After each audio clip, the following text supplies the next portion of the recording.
नमस्कार, मी सुहास. सर्वोत्तम गायक या आपल्या विशेष कार्यक्रमामध्ये मी तुमच्या सगळ्यांचं स्वागत करतो. खरं तर 68व्या राष्ट्रीय चित्रपट पुरस्कारांची नुकतीच घोषणा झाली आहे आणि आपल्या सगळ्यांना अभिमान वाटावा, कारण या सगळ्या पुरस्कारांमध्ये मराठीने आपला झेंडा रोवलेला आहे. जवळपास 9 पुरस्कार त्याला प्राप्त झालेले आहेत. याच्यामध्ये एक नाव आहे, अर्थात मी वसंतराव. या चित्रपटाला किंवा या चित्रपटासाठी आपण बघतोय की सर्वोत्कृष्ट गायक म्हणून राहुल देशपांडे यांना पुरस्कार जाहीर झालेला आहे. आता माझ्याबरोबर या स्टुडिओमध्ये राहुल देशपांडे आहेत. राहुलजी, तुमचं साम टी व्हीमध्ये अगदी मनपूर्वक स्वागत करतो पहिल्यांदी. आणि त्याचप्रमाणे अगदी मनापासून अभिनंदन तुमचं, तुमच्या सगळ्या टीमचं आणि या चित्रपटासाठी म्हणून ज्यांनी ज्यांनी मदत केलेले आहेत या सगळ्यांचं मनापासून अभिनंदन. आता जो एक सहज प्रश्न असतो पहिला, की जेव्हा हा पुरस्कार जाहीर झाला, हे तुम्हाला सगळ्यांना कळलं, तेव्हा तुमची पहिली प्रतिक्रिया, तुमच्या घरच्यांची प्रतिक्रिया, तुम्ही कुठे होतात, कधी तुम्हाला कसं कळलं, हे जाणून घ्यायला प्रेक्षकांना आवडेल. मी घरीच होतो आणि मला आदल्या दिवशी कळलं होतं की यूट्यूबवरतीची लिंक आली होती की अशा 4 वाजता ते अवॉर्ड डिक्लेअर होणार आहेत. आणि सगळे, माझी बहीण, माझी बायको, मुलगी आणि माझे आईवडील सगळे टी व्ही समोर बसले होते आणि मी आतमध्ये होतो. न राहून मी आलो बाहेर, कारण मला खूप एन्झायटी होती की काही मिळेल का नाही मिळेल, म्हणजे चित्रपटाला काहीतरी मिळायला पाहिजे असं मला फार वाटत होतं. आणि एक एक अवॉर्ड डिक्लेअर होत होता, चला हा गेला, हा नाही मिळाला. त्याच्यानंतर अनमोलचं नाव आलं. अनमोल भावे ज्यांनी आमचं साऊंड डिझाईन केलेलं आहे, बरोबर, त्याला जेव्हा त्याचं नाव पुकारलं गेलं तेव्हा आम्ही एकदम उडालो की क्या बात आहे की अनमोल भावेला मी वसंतराव करता सर्वोत्कृष्ट साऊंड डिझायनरचा अवॉर्ड मिळालं. आणि त्याच्यानंतर बेस्ट पिक्चर गेलं, तर सिनेमॅटोग्राफर गेलं, त्याच्यानंतर कोणचं आपलं मेकअप गेलं, प्रोडक्शन डिझाईनचं गेलं आणि फिमेल प्लेबॅक सिंगर मला असं वाटलं की मिळेल आमच्या फिल्मला, पण तेही मिळालं नाही अर्थात. आणि मला जाऊ दे, एकतर मिळालं असं झालं. आणि जेव्हा बेस्ट काय म्हणतात त्याला मेल प्लेबॅक सिंगरचं नाव अनाऊन्स झालं, तेव्हा लिटरली आमच्या घरामध्ये साधारण भारत पाकिस्तानची मॅच असते आणि आपण शेवटच्या बॉलला जिंकतो, त्याच्यानंतर जे सगळे किंचाळतो आपण, तसं झालं आमच्या घरी. माझी आई, माझे वडील, माझी बायको रेणुका आणि माझी बहीण आणि मी पण इतके आम्ही एक्साईट झालो. आणि मला असं वाटतं की कुठेतरी एक इतक्या वर्षांची प्रतीक्षा होती ती, बरोबर आहे, की कधीतरी रेकग्निशन म्हणा किंवा दखल घेणं म्हणून आपण, की ती व्हावी. आणि ती ह्या निमित्ताने, मी वसंतरावच्या निमित्ताने झाली, ह्याचा मला विशेष आनंद आहे. मी असं नाही म्हणणार की म्हणजे पुरस्कारासाठी कलाकार काम नाही करत, पण पुरस्काराचा आनंद एक वेगळा असतो. तो तुम्ही कसा बघताय या पुरस्काराकडे? मला असं वाटतं ना की पुरस्काराकरता, आता तुम्ही म्हणाल तसं, कधीच आपण काम करत नसतो, पण वेळोवेळी दखल घेतली जाणं, म्हणजे ज्याला आपण रेकग्नाइज करणं म्हणतो ना, ती तितकीच गरजेची असते. की माझ्या आजोबांच्या बाबतीत पण हेच झालं की त्यांना संगीत नाटक अकॅडमी हा एकमेव अवॉर्ड मिळाला, बाकी कोणताच अवॉर्ड नाही मिळाला. अर्थात ते खूप उदासीन होते ह्या सगळ्या बाबतीमध्ये, पण परत हेच होतं की प्रेक्षकांच्या किंवा रसिकांच्या तुम्ही मनामध्ये असता आणि तो सर्वोत्तम पुरस्कार समजला जातो जो आहे खऱ्या अर्थाने. पण अशा निमित्ताने दखल घेणं आणि ती राष्ट्रीय पातळीवरती घेतली जाणं, मला असं वाटतं की खूप विशेष गोष्ट आहे. आणि त्याकरता मी अतिशय ज्याला म्हणतो की राष्ट्रीय पुरस्कार समितीचे म्हणा किंवा त्या ज्युरी मेंबर्सचे म्हणा, खूप मनापासून मी आभार मानतो. नक्कीच. आता थोडंसं चित्रपटावर येऊ आपण, की आजोबांवर बायोपिक करावं, हा बायोपिकच आहे एक प्रकारचा. असं का वाटलं गेलं आणि मग त्याचा सगळा प्रवास कसा सुरू झाला?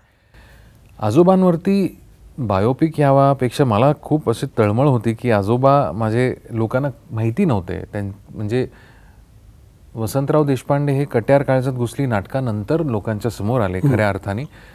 ज्याला लोकप्रियता म्हणूयात किंवा प्रसिद्धी म्हणूयात, ती ओव्हरनाईट त्या नाटकाने त्याला दिली. बरोबर. पण ते नाटक माझ्या आजोबांच्या आयुष्यामध्ये 47व्या वर्षी आलं आणि त्यानंतर ते 60व्या वर्षी गेले. त्यामुळे एक 13-14 वर्षात त्यांना मिळाली प्रकाश झोतात असं म्हणूयात आपण. मग नाट्यसंमेलनाचे अध्यक्षही झाले किंवा अष्टविनायकसारखा चित्रपट आला. पण त्याच्या आधीचा त्यांचा जो प्रवास होता आणि नुसता प्रवास म्हणजे एक ज्याला आपण म्हणतो सांगीतिक प्रवास होता, तो विलक्षण होता. आणि हे मी इतक्या वेळेला ऐकलं होतं आणि मला माहिती होतं, मी त्यांची गझल ऐकली होती, लावणी ऐकली किंवा ह्या सगळ्या गोष्टी मी खूप ऐकल्या. आणि ते ऐकल्यानंतर कळतं की म्हणजे जसे आपण आजोबा म्हणून नव्हे, एक गायक म्हणून किंवा एक कलाकार म्हणून किती मोठा माणूस होता हे लोकांपर्यंत मला असं वाटतं की माहितीच नव्हतं. त्यामुळे ह्या निमित्ताने ते लोकांपर्यंत पोहोचवायचं असं ठरवलं. आणि तो प्रवास सुरू झाला 2013 साली, जेव्हा निपुणचं आणि माझं काय म्हणणार डिस्कशन झालं की अरे, मी त्याला म्हणलं होऊ शकतं का, तर तो म्हणला का नाही होऊ शकत, आपण मी रिसर्च करतो आणि जर चांगली गोष्ट सापडली सांगण्यासारखी तर मग आपण करूयात. आणि तो 3 महिने त्यांनी रिसर्च केला. आजोबांवरती सगळं जे काही लिहिलं गेलं होतं, त्यांच्या मुलाखती असतील, भाईकाकांचा लेख असेल किंवा त्यांच्या कॅसेट्स असतील, त्या सगळ्या त्यांनी ऐकल्या. आणि 3 महिन्यांनी तो एक स्क्रिप्ट आणि स्क्रीन प्ले घेऊन आला. त्याचं वाचन झालं. ते स्क्रीन प्ले वाचल्यानंतरच आम्ही घाईवरलो होतो सगळे. तेव्हा ठरवलं की आपण हा चित्रपट करावा. आणि निपुणलाच मी विचारलं की निपुण म्हणला अर्थात वसंतरावांचा रोल राहुल दादा तू करावास. मी म्हणलं तुला खरंच खात्री आहे का. तो म्हणला मला खात्री नाही, मला निश्चित असं वाटतं की तू उत्तम न्याय देशील. आणि मग मी खरंच सांगतो की सगळं त्याच्या पुढचं जे सगळं आहे, मला वाटतं की मी माझं काम केलं, खूप झोकून देऊन त्याचं संगीत केलं मी. कारण मी पहिल्यांदाच संगीत केलं होतं. अर्थात गायन तर केलंच, पण त्याच्यातलं जे वावरणं आहे, कॅमेरासमोर काम करणं आहे, ह्या सगळ्याचा कॅप्टन मी निपुणला समजतो. आणि मी हे अवॉर्ड घेतानाही मला असं वाटलं की हे खरं श्रेय आमच्या निपुणचं आहे, आमच्या डिरेक्टरचं आहे.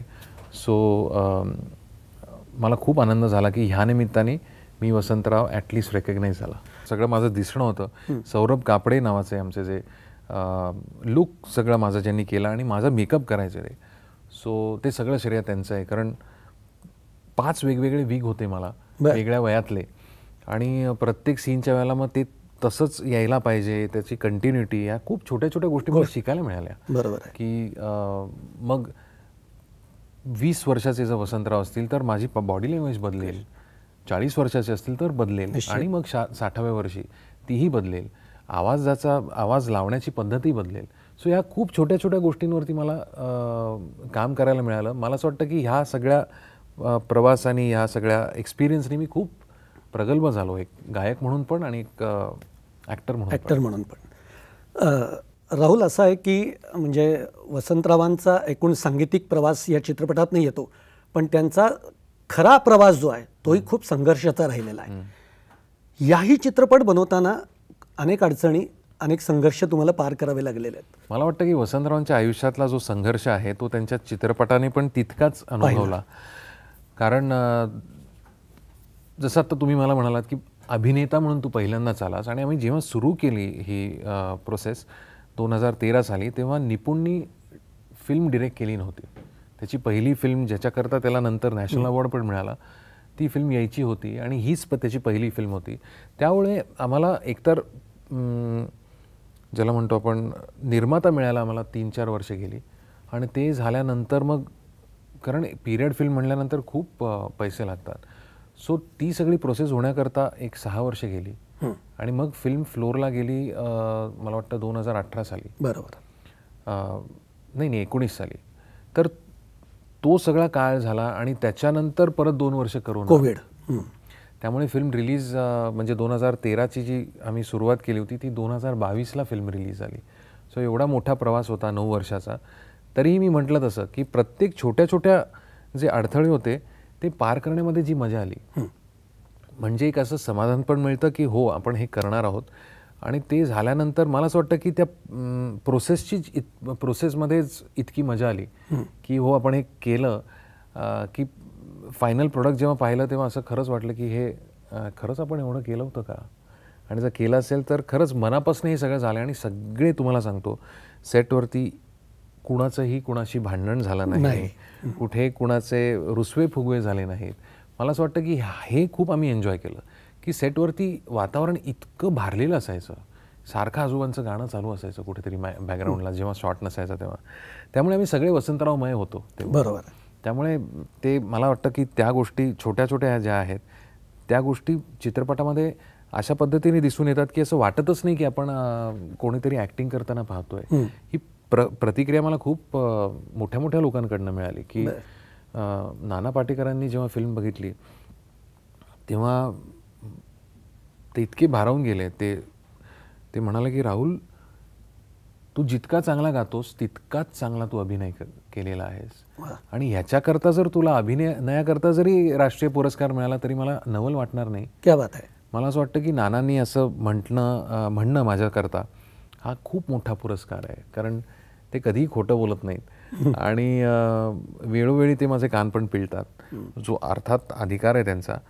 पण त्यामुळे मला माहिती आहे की हे जे त्यांचं म्हणणं आहे हे खूप मनापासून आलेलं आहे. सगळी मंडळी असते, म्हणजे आता भाई असते आणि भाईंनी हा चित्रपट बघितला असता तर काय, कारण तुझ्या आयुष्यात प्रामुख्याने प्रत्येक टप्प्यावर भाईंनी खूप मोलाचं मार्गदर्शन केलेलं आहे. काय वाटतं की भाई असते आणि त्यांनी हा चित्रपट बघितला असता तर? मला वाटतं की भाई काका जर असते तर मी सुरुवातीपासून त्यांना काय काय विचारायला गेलो असतो की अच्छा खूप, कारण मला आठवत आहे भाई काकांच्या घराचे आणि आमचे इतके जवळचे संबंध होते की आमच्या अगदी समोर 1-2 बिल्डिंग सोडून राहायचे ते. आणि मला तेव्हाही आठवत आहे, म्हणजे आजोबा नसतानाही मला कोणीतरी सांगितलं की मला जरा पुलंची सही हवी आहे, तर मी त्यांच्या घरी जायचो आणि भाई काका जरा एका माझ्या मित्राला तुमची सही हवी होती, तर ते लगेच शेरा लिहून वगैरे सगळे द्यायचे. मी इतकं मला कधी वाटलंच नाही की इतके मोठे आहेत ते. म्हणजे खरंच सांगतो की ते गेल्यानंतर मला कळलं की ते अरे बापरे, हे किती मोठा माणूस होता. कारण जोपर्यंत आपल्याला ते सहज ॲक्सेसिबल असतात ना तोपर्यंत मला वाटतं गृहीत पण धरतो त्यांना. पण वेळोवेळी तुम्हाला सांगतो की भाई काकांनी मला इतकं मोलाचं मार्गदर्शन केलं खूप नाजूक क्षणी माझ्या आयुष्याच्या, की मी संगीत करायला पाहिजे का, मी एक्झॅक्टली मी आता त्या मुद्द्यावर गोष्टी म्हणजे सीए करायचं का संगीत करायचं याचा निर्णय भाई काकांनी दिलेला होता. त्यांनी सांगितलं की कशाला करत बसतोस तू, गाणं हेच तुझं काय म्हणतात त्याला जीवनाचं काय फलित आहे, त्यामुळे हे बाकी सगळं करायला दुनिया बसली आहे, हे तुझं काम नाही आहे, तुला गाणं करायचं आहे. पण त्यांची ती दृष्टी देखील किती असेल, म्हणजे आज जे ते सत्यात उतरताना आपण बघतो 100%. आणि म्हणून मला असं खूप वाटतं, मला हुरहुर ह्या गोष्टीची लागते की माझी आजी जी होती तिला मला तिचा खूप सहवास मिळाला. 2007 साली ती गेली, तर तिच्याकडनं ह्या सगळ्या गोष्टी मी खूप फर्स्ट हँड ऐकल्या. कारण आजोबांचं आणि तिचं लग्न झालं तेव्हा ती 16 वर्षाची होती आणि ते 19 वर्षाचे होते. त्यामुळे तो सगळा प्रवास मी तिच्याकडनं पर्सनल जो होता आजोबांचा हा खूप वेळा ऐकला आहे. आणि ती मला कायम म्हणायची की तू ह्यांच्यापेक्षा मोठा हो. म्हणजे ह्यांच्यापेक्षा मोठा हो का? ती म्हणली नाही, माझी फार इच्छा आहे की जे ह्यांना काही मिळालं नाही ना ते सगळं तुला मिळू देत. आणि मला जेव्हा तो पुरस्कार जाहीर झाला तेव्हा मला सारखं असं वाटत होतं की माझी आजी जर आज ते बघायला असती तर तिला इतका आनंद झाला असता की मी वर्णन नाही करू शकत, शब्दांमध्ये मांडता येईल नाही करू शकत. या चित्रपटामधलं म्हणजे जेव्हा आम्ही बघितला तेव्हा त्यातला एक डायलॉग की जो वसंतराव कायम म्हणायचे की मी कोणत्याही घराण्याचा नाही, घराणं माझ्यापासून सुरू होतं, अशा पद्धतीचा तो डायलॉगही आहे. खरंच वसंतराव त्या पद्धतीने जगलेले आहेत. त्यांनी सगळ्या म्हणजे प्रत्येकाकडचं थोडं थोडं घेतलेलं आहे, जे चांगलं आहे ते घेतलंय, पण त्यांनी स्वतःचं डेव्हलप केलंय. काय सांगशील त्याच्याबद्दल? मला वाटतं की त्यांची गायकी ही बुद्धिप्रधान होती.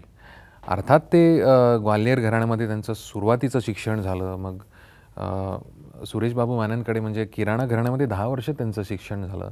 भेंडी बाजार घराण्यामध्ये अमान अली खासाहेबांकडे शिकले, असद अली खासाहेबांकडे पतियाळा गायकी शिकले. असे अनेक वेगवेगळ्या गोष्टी त्यांनी खूप म्हणजे बाकायदा बसून शिकले.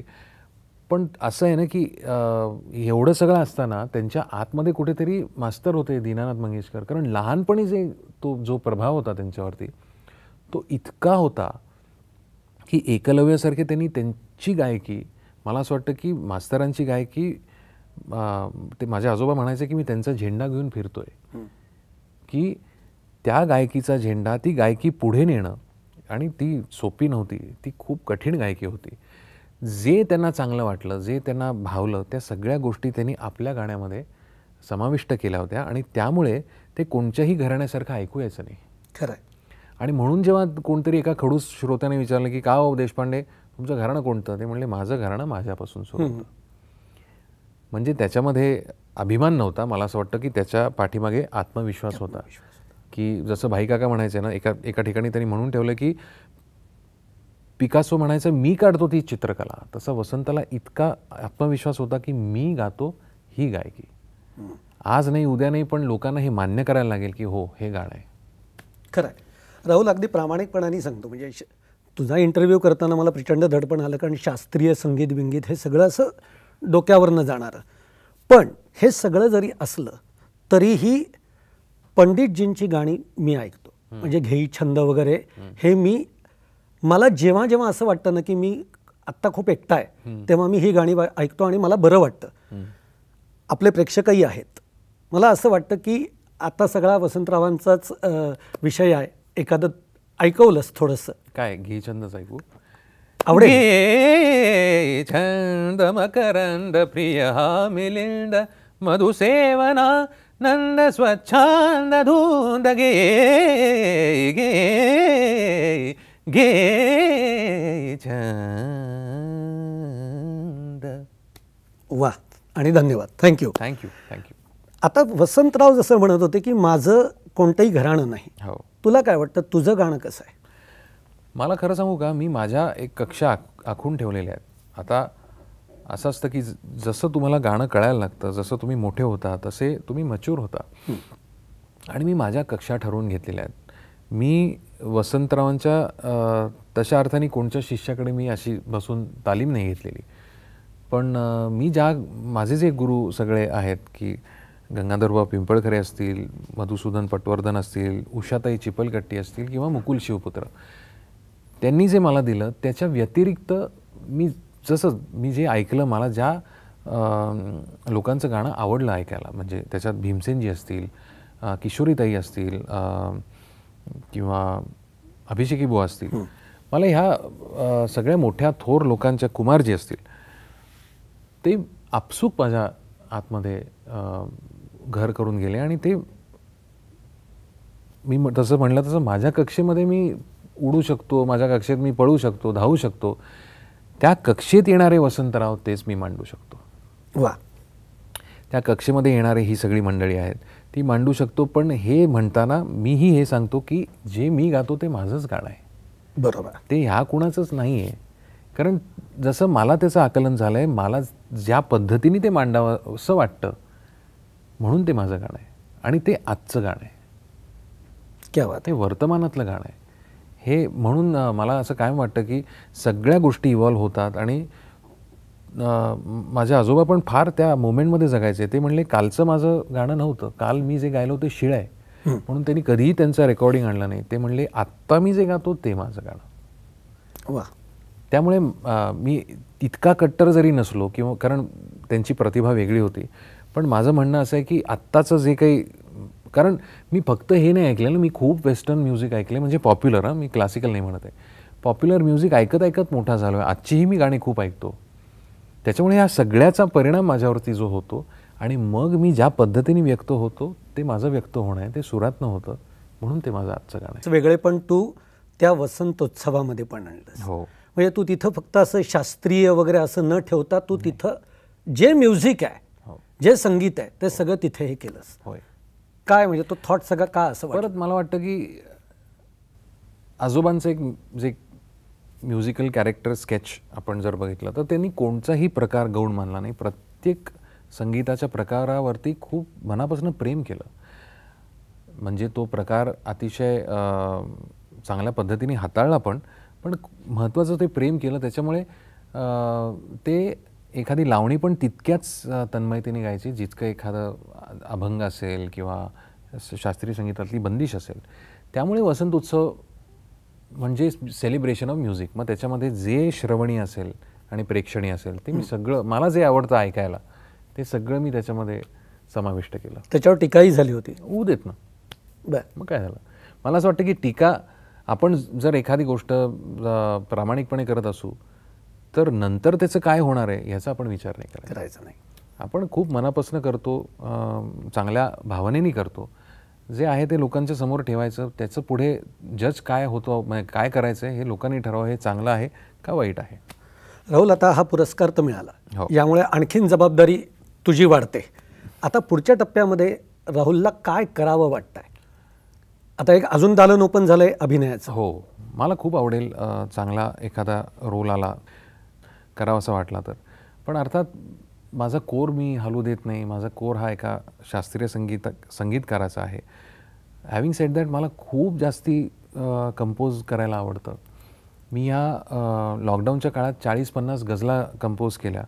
कारण एक माझे मित्र मला एक गझल पाठवायचे, मी त्यांना ती कंपोज करून दुसऱ्या दिवशी पाठवायचो. ओके. असा एक एक्सरसाइज केला मी, आणि त्याच्यातनं 8 गझला मी रेकॉर्ड केल्या आणि रिफ्लेक्शन्स नावाचा अल्बम केला. त्याच्यावर ज्या आपण ऐकलेल्या असतील, जे शब्द ऐकलेत, पण त्याची चाल नवीन आहे. सो मला असं वाटतं की ह्या सगळ्या गोष्टी मला इतक्या आवडतात की मला स्वतःला बसून एक गोष्ट करण्याकरता मी चॅनलाइज करतो की मला संगीत नाटक हे करायचं आहे, पण नवीन करायचं आहे. इतक्या स्क्रिप्ट्स मी ऐकल्या असतील, इथपर्यंत पण आलं होतं की हे करायचं काय आहे, पण मला आतमधनं अजून असं वाटत नाही की हे मला करायचं आहे. सो मला संगीत नाटक करायचं आहे, पण चांगली जर स्क्रिप्ट कुणाकडे असेल तर खरंच माझ्यापर्यंत तुम्ही घेऊन या, मी निश्चित करीन.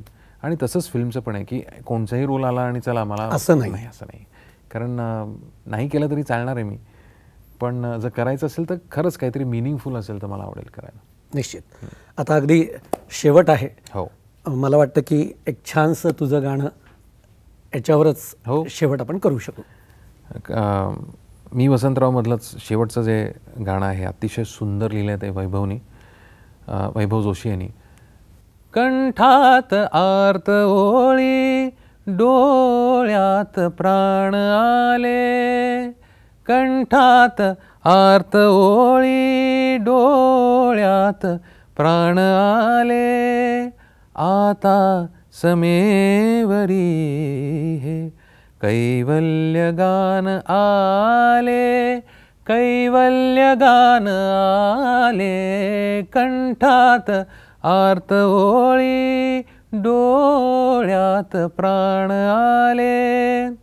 या मैफिलीत आता मी तू कुणीच नाही. या मैफिलीत आता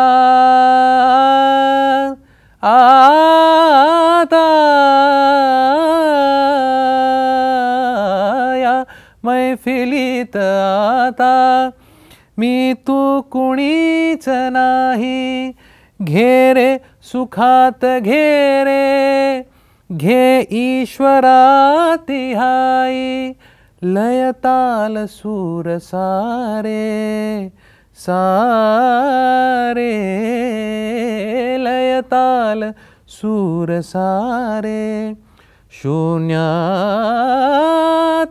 एक झाले, आता समेवरी हे कैवल्य गान आले. कैवल्य गान आले. कंठात आर्त ओळी, डोळ्यात प्राण आले.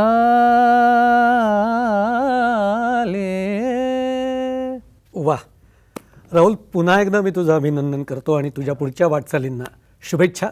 इथंच थांबूयात आपण. पाहत राहा साम टीव्ही.